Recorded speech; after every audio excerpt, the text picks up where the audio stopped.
Bienvenue mesdames et messieurs, c'est parti avec magazine plus 243, toujours dans le cadre Yako Informé Bino. Voilà les lots dynamique de l'opposition avec les coordonnateurs Martin Fayoul Oyo. La déclaration politique Yako dénoncer les manœuvres. Il y a un régime en place pour nous freiner, pour nous. Mais c'est Joseph Kabila Atikala na pouvoir. Voilà, je vous laisse suivre l'intégralité de cette déclaration politique et puis on se retrouve juste après. Mesdames et messieurs, après plusieurs stratagèmes entrepris pour se maintenir au pouvoir au-delà de son mandat constitutionnel échu le 19 décembre 2016, M. Kabila a poursuivi sa fourberie en torpillant l'accord du 31 décembre 2016, au terme duquel les élections devaient se tenir fin décembre 2017. Depuis le 1er janvier 2018, M. Kabila a esquissé un coup d'État constitutionnel avec l'aide de la CENI, qui a publié le 4 novembre 2017 un calendrier électoral chargé de contraintes et qui prévoit les élections le 23 décembre 2018. La publication de ces calendriers répondait à la stratégie consistant à soustraire M. Kabila de toutes les pressions du peuple congolais et de la communauté internationale. Dans sa détermination à ne pas organiser des élections transparentes, crédibles et apaisées, donc à ne pas quitter le pouvoir, M. Kabila, sans désemparer, s'est installé dans sa témérité par l'élévation d'autres obstacles, source de contestation, notamment l'instrumentalisation de l'Assemblée nationale et de la CENI par le vote d'une loi électorale introduisant le seuil de représentativité et le vote censitaire au travers d'une caution exorbitante d'une part, ainsi que l'insistance sur l'utilisation illégale par ailleurs de la machine à voter et la construction d'un faux fichier électoral d'autre part. Avec la création de différents foyers de tension, l'insécurité généralisée qui règne dans le pays, les violations des droits humains, les nouveaux phénomènes de plus en plus inquiétants des kidnappings avec demande de rançon, les massacres de civils, les déplacements en masse des populations de leurs territoires respectifs, la transplantation des populations d'origine étrangère dans ces territoires, la répression des manifestations pacifiques et la restriction des libertés publiques, M. Kabila réunit ainsi toutes les conditions d'un chaos avant, pendant et après ces élections. Un chaos susceptible de provoquer l'implosion du pays. De ce qui précède, la dynamique continue d'exiger une transition sans Kabila qui libérera le processus électoral confisqué.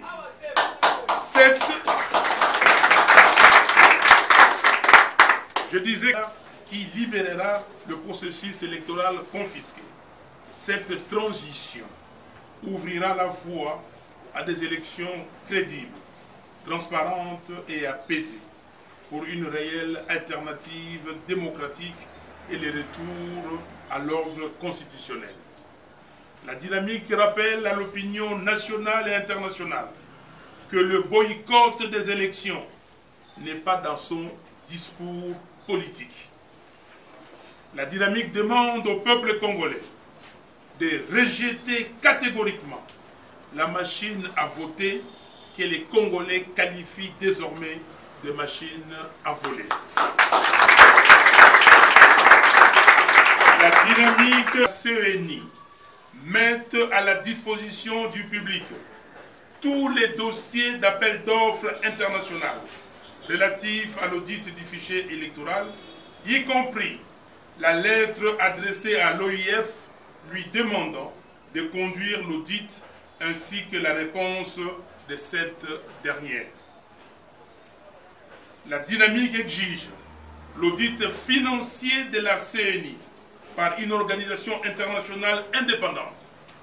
La CNI doit en effet justifier le 400 821 568 $ dépensés pour la constitution de ces faux fichiers. La dynamique condamne énergiquement la répression récente de la manifestation pacifique des jeunes de la Lucha et exige la libération sans condition de tous les jeunes des mouvements citoyens arrêtés. Dans ces registres, la dynamique exige aussi la libération des carbones bénis, dont l'état de santé se dégrade de jour en jour et qui, selon certaines sources, serait actuellement à la clinique Ngaliema, très malade. La dynamique en appelle à Madame Ben Souda, procureure à la Cour pénale internationale, en visite à Kinshasa, à se saisir d'office de tous les cas de violation des droits humains intervenus en RDC, y compris la séquestration par le pouvoir en place depuis plus de 2 mois maintenant du corps de Rossi Mukendi, lâchement assassiné lors de la manifestation du 25 février 2018, empêchant ainsi sa famille, ses amis et son organisation citoyenne de faire le deuil et d'enterrer en toute dignité. Dans ces cadres, il n'est pas superfétatoire de rappeler le charnier de Maluku, les massacres de Beni, de Luturi et de Kassai. Rappelez-vous de l'affaire Kamwena Nsapu.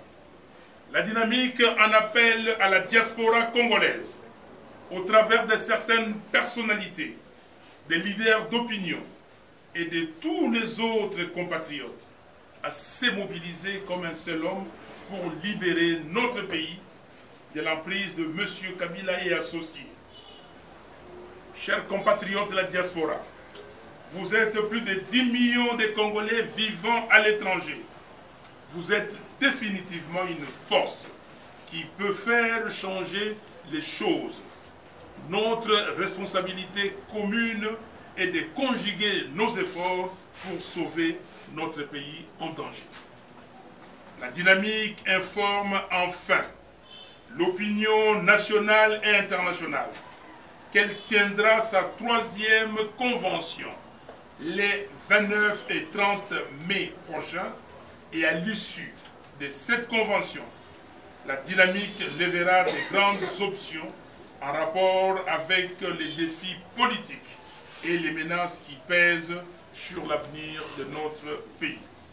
Pour la dynamique, il est urgent que le peuple congolais, l'opposition politique congolaise, la société civile, les mouvements citoyens, la diaspora congolaise, les organisations sous-régionales et régionales, ainsi que la communauté internationale, comprennent et prennent la mesure du piège dans lequel M. Kabila tente de nous enfermer et agissent promptement, chacun en ce qui les concerne, afin de nous en défaire. Dans cette perspective, la transition sans Kabila demeure la voie de sortie. La République démocratique du Congo et son vaillant peuple, et que Dieu vous bénisse aussi. Bamboula ndenge bazali komona boza komona ndeko Kabila asali nyonso oyo akokaki kosala po atingama na ebonga ya kimokonzi. Asali nyonso aluki ti a changé constitution na biso, akoki te. Tokei na dialogue oyo ya bamipe. Tofali dialogue to signé accord. Monsieur Kabila azwi tinzela ya kokunda accord wana, ya ko violer yango. Yango wana depuis le 1er janvier 2018. Monsieur Kabila a dit que nous avons la coup d'État. Parce qu'il y a des choses de pouvoir. Il a dit que nous avons la coup d'État. Mais la coup d'État, on a CNI, Commission électorale nationale indépendante, il a dit qu'on a aidé. Il y a un CNI, le 4 novembre 2017, tu as qui calendrier, il calendrier. Calendrier, il y a pas élection. Mais calendrier, on n'a pas mis ça, il y a un peu de pona kolongola monsieur Kabila na kaka oyo population yeko tiaye pe na kaka oyo communauté internationale ezalaki ko tiaye la bengi na français pression. Mais monsieur Kabila na ndenge alingi que ba élection oyo ya komona na kobima na miso ya bato babengi na français élection crédible, transparente et apaisée. Alingi yango te. Aye sikoyo na seni na ye kotie la biso loi électorale na assemblée autobengi illégitime. Loi électorale batie yango ba kokoso ebele. Ba kokoso wana boyebi yango. Ezali par exemple seuil. Oh, il faut partir Zalana, tel pourcentage, pour pas qu'on puisse député. Kokoso Moussousou, Baye Kotia, oh, caution, pour qu'on voter, il faut aux la candidat, il faut mbongo epelé, $1000 dans Motomoko. Baye Kotia, les sous, Kokoso Moussousou, machine à voter. Machine à voter, on a pour Bango, Balouka moyen, ba voler, ba élection. Yango wana ba congolais ba komi ko benga ngo machine à voler. Ba kokoso wana esili kaka boyete ba ye lisusu ko bakisa fichier électoral. Ba sali biso fichier ya mabe faux fichier. Ba zimbongo ebele plus de 400 millions de dollars et bimi pour la fichier wana. Et donc ba sali ya malonga. Sikoyo bomoni bino moko na etando monene ya mboka, etando nyonso ya mboka. Aucun a Ituri de l'eau, conflit. Basa ko boma bato. Aucun a Beni, conflit. Basa ko boma bato. Kidnapping. Aucun awa na Kasai, au moni phénomène comme na Sapo. Partout, na Kisasa awa, phénomène, il y a enlèvement et commis partout. Bakomi ko senga ba rançon, di kamoto yeba kité, na mboka na biso. Nyonso wana, pona ko tela biso, kokoso, makambu, ebe ba na mboka na biso. Et commis boko mona balongoli batu na Rutshuru. Bato bakimi na Beni lobi bato mususu baye bokomona na Ituri botali kaka même na ba fichier électoral tala bato bebo tala bato bolongoli bango pa bazalaki na mboka babaya boye kotia bango po lobi Congo ekoma mboka ya motote babenyango na français no man's land. C'est ça la mission oyo Kabila abemeli biso yangoyo. Confiscation ya liberté. Kosangana baboyi en public. Osala boye balingité. Osala boye ba manifestation to kosala balingité. Yango ana tolobi boye. Monsieur Kabila a dit qu'on réunir ba conditions nyonso pour lobby avant que na élection. Pendant l'élection, après l'élection, chaos et kotama. À ça qu'on a chaos électoral et non les élections crédibles, transparentes et apaisées. Pour Nayango, biso bana ya dynamique tolobi boye. Tozali ko exiger transition sans Kabila. Parce que transition sans Kabila wana yango moto eko libérer processus électoral où ils allaient confisquer par M. Kabila nanga basengezi na baninga na bango. Transition wana eko fongola biso porte poto kene na ba élection crédible wana tokozonga na démocratie ndenge constitution na biso elobi. Dynamique de l'opposition à lobby boyé pour la communauté nationale. biso ba congolais awa pe na communauté internationale bato bazali banda bakolo na makambo ya Congo que biso boycott boycotter ba élection tout ça na monoko na biso ezali te moto a piéger biso te. Dynamique de l'opposition ezali ko senga na peuple congolais na bolebu bonso na motema pio to bwakisa eloko babengi machine à voter.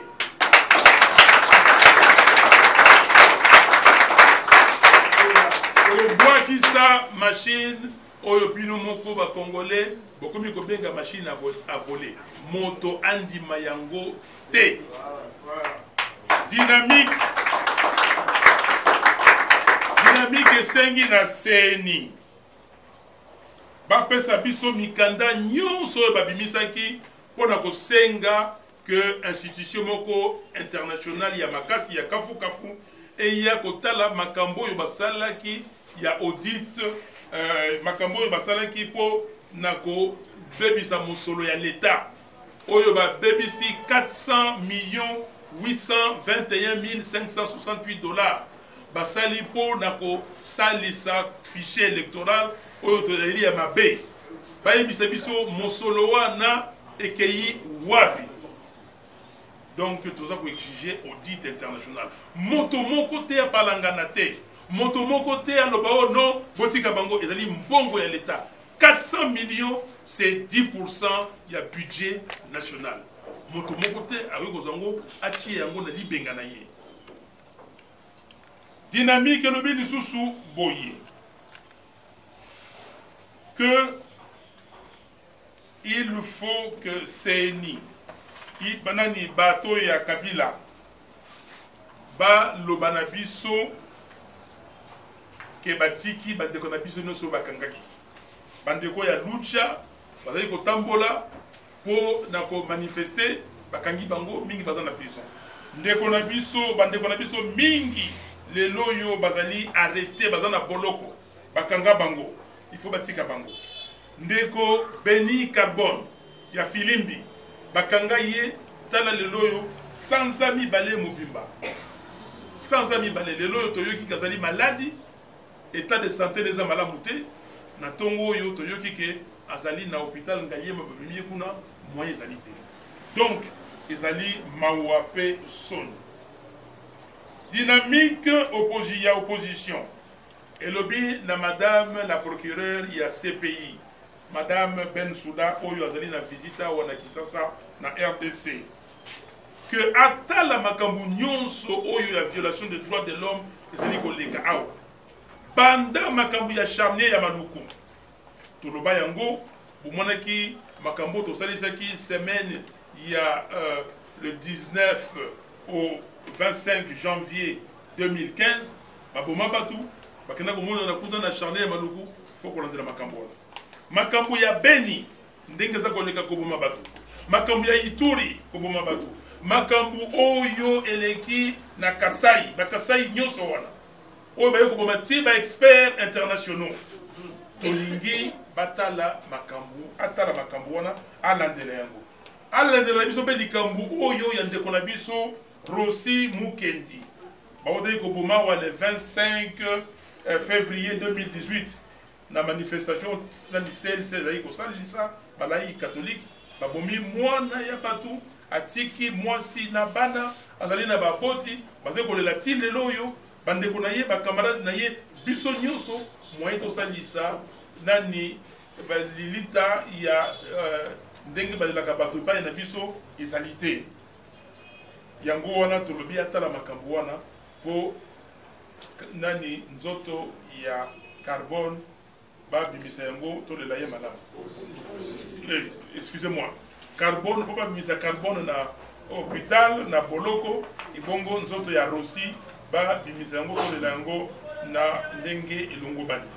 Dynamique elobi boye na bandeko na biso oyo bazali na mikili mususu to bengi na li falase bandeko ya diaspora à travers ba leader bazana ngokuna bazana ba leader ya kafu bazana ba personnalité politique ya premier rang kuna na bamboka ya poto ya Amerika, bamboka mosusu ya Afrique du Sud. Inde, ti Congolais ali partout, ti na Brésil, na Russie. Nyonso bandeko wana, bakomi kotanga wa, tozali plus de 10 millions de Congolais à l'étranger. Misusu kutu balobi 16 millions. Bandeko, ezali bamboka misatu pays misatu awa na Afrika. Tosengi na bandeko wana, ba compatriotes, basala makasi po biso nyonso to libérer Congo. Bazali na makasi, bazali na force monene, et soki balingi to sangani to ko libérer Congo et pas yoyo Kabila auti kotia biso. Dynamique et lobby de Soussou boyi. Que biso Mikolo ezali koya. Le 29 et le 30 mai, il y a Sanza Oyo, il y a Mitano. Toko Salisa convention. To Benyango, 3e convention. Convention, il y a Misato. To Sala, il y a Liboso, il y a Mibale. Siko, il y a Misato. Convention, wana, tango Toko Bima. Toko Yebisabino, Makambo, Nini, Oyo, to Lengeli, pour la politique, Ndengeza Koleka, pour la Makambo, ya sécurité, ya pays, pour le processus électoral. Pe na nyonso oyo etali mboka na biso. Po na dynamique esengeli na peuple congolais. Noki noki. Na opposition congolaise. Noki noki. Société civile. Ba mouvement citoyen. Ba congolais nyonso ya diaspora. Noki noki. Pe ba organisation sous-régionale en Afrique. Pe régionale. Et longo moko na communauté internationale que biso nyonso to yeba pe to zo molayi ya piège oyo Kabila atandeli biso motambo oyo atandeli biso poto kangama to yeba molayi ya motambo wana pe to sala noki poto agir noki moto na moto esika oye azali po tomi bimisa na motambu wana tomi longola na motambu wana yango wana tolobi na ndenge wana oyo biso tobengi transition sans Kabila yango nde moto ekobimisa biso na motambu wana tosengi na Nzambe abatela ekolo Congo pe na bana na ye pe abatela bino. Voilà, mesdames et messieurs, vous venez là de suivre l'intégralité. Il y a déclaration, il y a dynamique de l'opposition. Oyo a dirigé na Martin Fayulu, Oyo Aouti Kosala, déclaration, ko dénoncer ba manœuvre nyonso za kosala par rapport à l'élection, à Sengi audit et salama audit international, audit financier, et puis à Sengi aussi na procureur Bensou Dandenga Zako Yawa a mené enquête. Yamakasi ba kanga bato nyoso bazo violer ba droit de l'homme. En tout cas, commentaire ça les até boutikolanda binomoko la déclaration, il y a dynamique de l'opposition. Merci na binonyoso, merci na votre fidélité, merci na Christian Chibambalo o azalaki wana, merci na Eric Nkwana montage. Tokotani prochainement na numéro mususu. Restez toujours fidèles sur www.voiceofcongo.net.